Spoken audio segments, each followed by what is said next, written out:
Hello, good morning students. Please subscribe the channel, drop a like, share and comment. This is dictation number 59 and 60 of Model Speed Dictations volume number 1 on the speed of 100 words per minute. Start. Sir, the present taxes must be lowered from another angle too.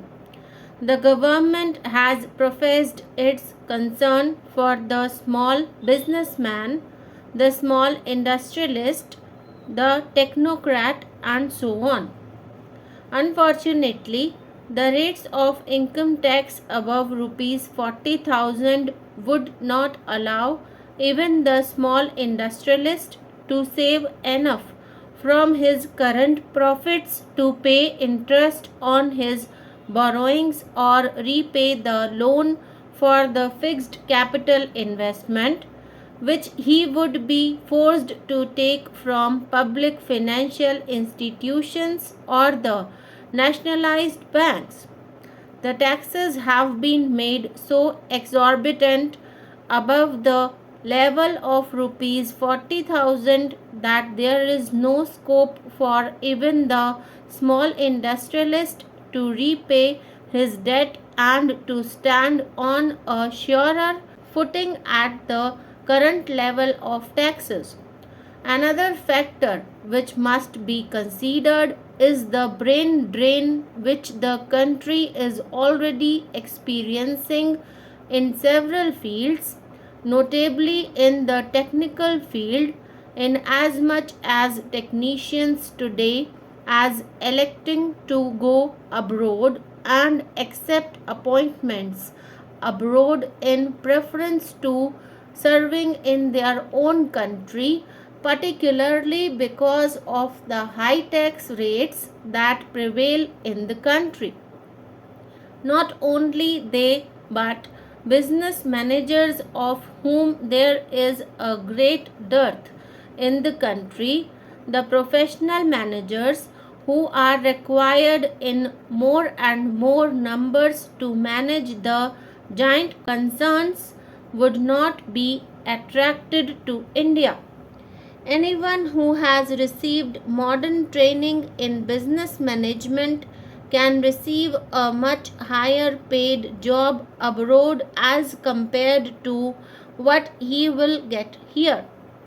A 10% surcharge on income tax was levied purely as a temporary measure. It is unfortunate that the surcharge is still continuing, although there is no emergency and there is no justification for its continuance. The excessive tax burden prevents salaried persons from making provision for their retirement out of current earnings because the post tax earnings are barely enough to meet the day to day expenses, which are also going up as a direct result of the government's policy of imposing more and more excise duties on goods of day to day consumption. Therefore, it is very essential that retirement benefits should be very liberally treated for tax purposes.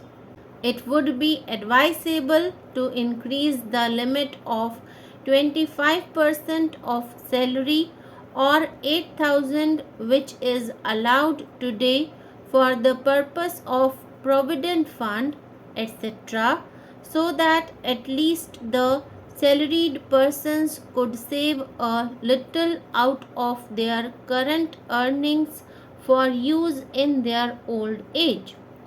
Sir, I now come to the recent provision in the Finance Bill regarding wealth tax on urban property. A very novel proposal has been introduced this year regarding wealth tax on urban property in the name of social justice.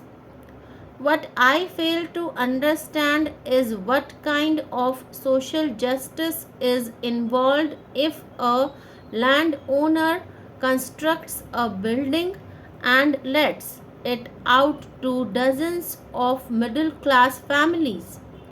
Every middle class family in the country today cannot hope to own its own residence, especially in big cities.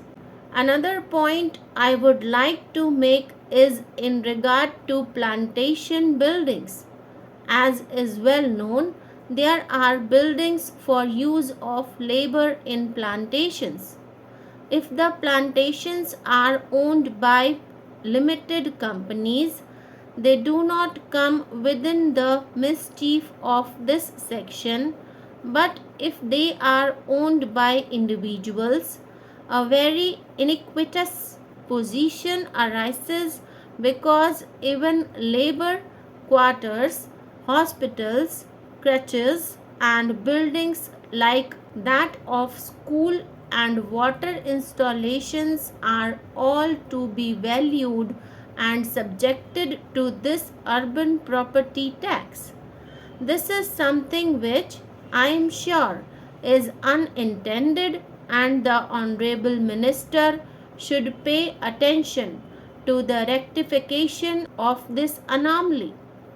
Another very important but very unjust provision has been brought about in the case of charity trusts. Sir, like all individuals or companies or firms, even charity trusts need to accumulate at least a certain part of their income. It is unfortunate that the provisions of the finance bill required the charity trusts to spend their entire income within a short period of time. Even if a single rupee is saved by the charity trust, it would come within the mischief of the taxing provisions of the finance bill. By another provision, it has been provided that if investment is made by charity trusts in concerns in which the founder of the concern had a substantial interest, the trust would disqualify for tax exemption. I cannot understand the logic. If the causes were not charitable, naturally the trust would not have qualified in the first place. But having conceded that the causes for which the trust was formed were in the public interest, now just because somebody else is going to benefit, the trust is going to be penalized. I do not understand the logic of this. If the trust gives money to any person without adequate security or at inadequate rates of interest, I can understand the provision which says that the trust will be deemed to have done something wrong. But if a trust receives donations in kind, donations which consist of shares in the concerns of the founder of the trust cannot be said to have done anything wrong. It has received donations in kind. It has not invested any funds out of its own pockets in the concern of the founder, but even such an eventuality will penalize the trust for no fault of its own. In the sphere of indirect taxes, there has been a large scale imposition on items of day to day consumption like sugar, tea, kerosene, aerated water, biscuits, condensed milk, milk powder, malted milk, and so on and so forth. The Prime Minister said that on annual incomes of rupees 25,000, the assessees would get a tax benefit of rupees 10 a year. As against this, Such middle class people with incomes not exceeding rupees 25,000 would have to incur an additional expenditure on their food basket alone of anywhere between rupees 250 to rupees 300 per year.